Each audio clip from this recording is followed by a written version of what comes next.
Bonjour et bienvenue dans cette vidéo du site dvdfr.com qui participe à l'anniversaire de Batman dont on fête les 80 ans cette année. Né en 1939 des crayons de Bob Kane et des idées de Bill Finger qui suggéra entre autres choses un costume noir plutôt que rouge, Batman s'est imposé comme une icône incontournable du monde des comic books. Depuis lors, des centaines de comics, des séries live ou animées, du merchandising à gogo et bien évidemment des films ont vu le jour.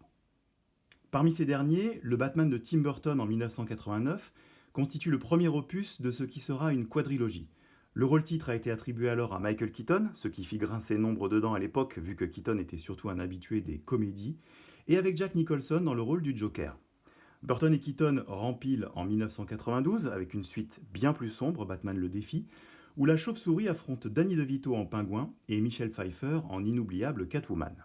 3 ans plus tard, les commandes passent dans les mains de Joel Schumacher qui donne à Batman une direction très colorée. Il remplace Keaton par Val Kilmer dans le costume du Chevalier Noir. Il ajoute Robin en la personne de Chris O'Donnell et bombarde Tommy Lee Jones et Jim Carrey en méchants dans les rôles respectifs de Harvey Doubleface Dent et Edward l'Homme Mystère Nigma. Cette série de films s'arrête en 1997 avec le très controversé Batman et Robin, toujours dirigé par Schumacher, qui embarque cette fois George Clooney dans le costume de la chauve-souris, embauche Arnold Schwarzenegger en Mr. Freeze et Uma Thurman en Poison Ivy, et alourdit encore un peu plus le casting en accompagnant Robin de Batgirl, interprétée par Alicia Silverstone. Avec les deux ambiances Burton-Schumacher bien marquées et les 3 acteurs différents pour incarner le rôle-titre, on a parfois du mal à considérer ces 4 films comme un tout, sauf si l'on considère les rôles d'Alfred et du commissaire Gordon, interprétés par le même duo d'acteurs tout du long.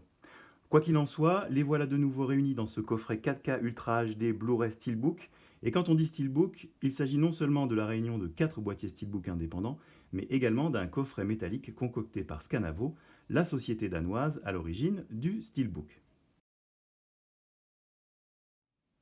Ce coffret habillé de noir arbore le symbole de Batman s'ouvrant sur Gotham City sur 3 de ses faces et laisse apparaître sur la dernière face les 4 steelbooks, bien calés par une mousse noire très dense qui protégera les précieux boîtiers métalliques. On pourrait juger qu'il y a beaucoup d'espace perdu, mais c'est sans compter le fait que chaque steelbook peut être sorti sans avoir à vider tout le coffret. Explorons justement ces steelbooks à la finition mat qui possèdent une thématique colorée propre à chaque film avec un bas de signal bleu, violet, vert ou rouge, couleur que l'on retrouve jusque sur les sérigraphies des disques 4K Ultra HD et Blu-ray. Chaque boîtier propose également une vue de la Batmobile du film à l'intérieur et la silhouette du héros au dos. Chaque film est donc proposé sur disque 4K Ultra HD et bénéficie d'un master flambant neuf ainsi que d'une VOST en Dolby Atmos. Il est à noter que le premier film bénéficie d'ailleurs d'un nouveau mixage sonore supervisé par Tim Burton.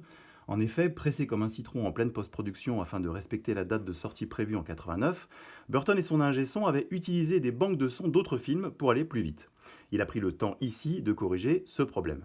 Cette considération ne s'applique bien évidemment qu'à la VOST.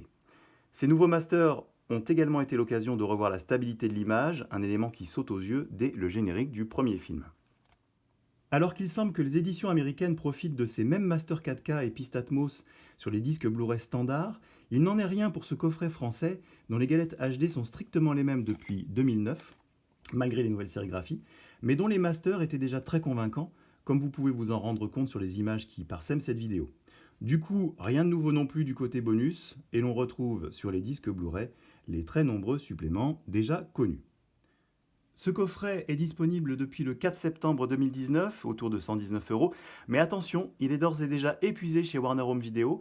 Les exemplaires présents en magasin et dans les stocks des sites de vente sont donc les derniers. Merci d'avoir suivi cette présentation, à bientôt pour une nouvelle vidéo, et d'ici là, n'oubliez pas de visiter dvdfr.com.